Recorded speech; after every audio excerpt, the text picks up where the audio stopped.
ગાડી ખૂતી છે ધમાધમ, તમને કહો ગાડી ખૂતવાનું કામ હાલે છે. કેમ થાય ભાઈ? ગાડી નીકળી જાય જવા ભાઈ. મોબાઈલમાં લીટીયું કેમ છે ભાઈ તમારે? લીટીઓ તો હોય ભાઈ, ડિસ્પ્લે વહી ગઈ છે. આવો ફોન તમે વાપરો? બીજું તો શું કરવાનું? ભલામણ આમ જોઉં તો ખરા ફોનમાં લીટીયું આવી ગઈ તમારે. ભલે ને આવી ગઈ, આપણને શું વાંધો છે? કંઈક સારો ફોન હોવો જોઈએ ને મારો ભાઈ. શરૂઆત આમાંથી જ હોય. એવું હોય હા, પછી સારો થાય એમ ને? હા, ભલે ને કદાચ ગમે એટલા લોકો જોતા હોય પણ આ નકરું કેટલી ખોટું તમારે લાઈવ આવે, કેટલું તમારે ઓલું થાય ને આ લીટીયું ફોનમાં હાવ મિલિયનોમાં જોવાય વિડીયા. મિલિયનમાં જોવાય છે, ઓલું બધે જોવાય ને આવો ફોન તમે આવો વાપરો છો. શરૂઆત હંમેશા છે ને, કોઈ આપણે ગમે ત્યારે શરૂઆત કરીને વિડીયો બનાવવાની તો કઈ 50,000 કે 1.5 લાખ રૂપિયાના ફોનની જરૂરિયાત નથી હોતી. બરાબર.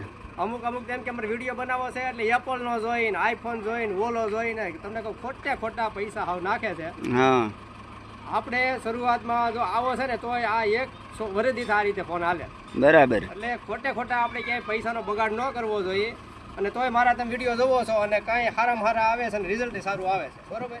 એટલે ખોટી રીતે ક્યાંય પણ કોઈથી બગાડ ન કરવો, કોઈ પણ જોલાનો. બરાબર. એટલે બાકી અમુક તો વિડીયોની શરૂઆત કરે એટલે તરત કે મને 1.5 લાખ નો લઈ ગયો, લાખ નો લઈ ગયો, એપલ લઈ ગયો, આઈફોન લઈ ગયો. એ કઈ જરૂરત નથી. હા, આ બધું એક જ છે. બરાબર. એટલે આવું હંમેશા શરૂઆત છે ને નાનેથી ને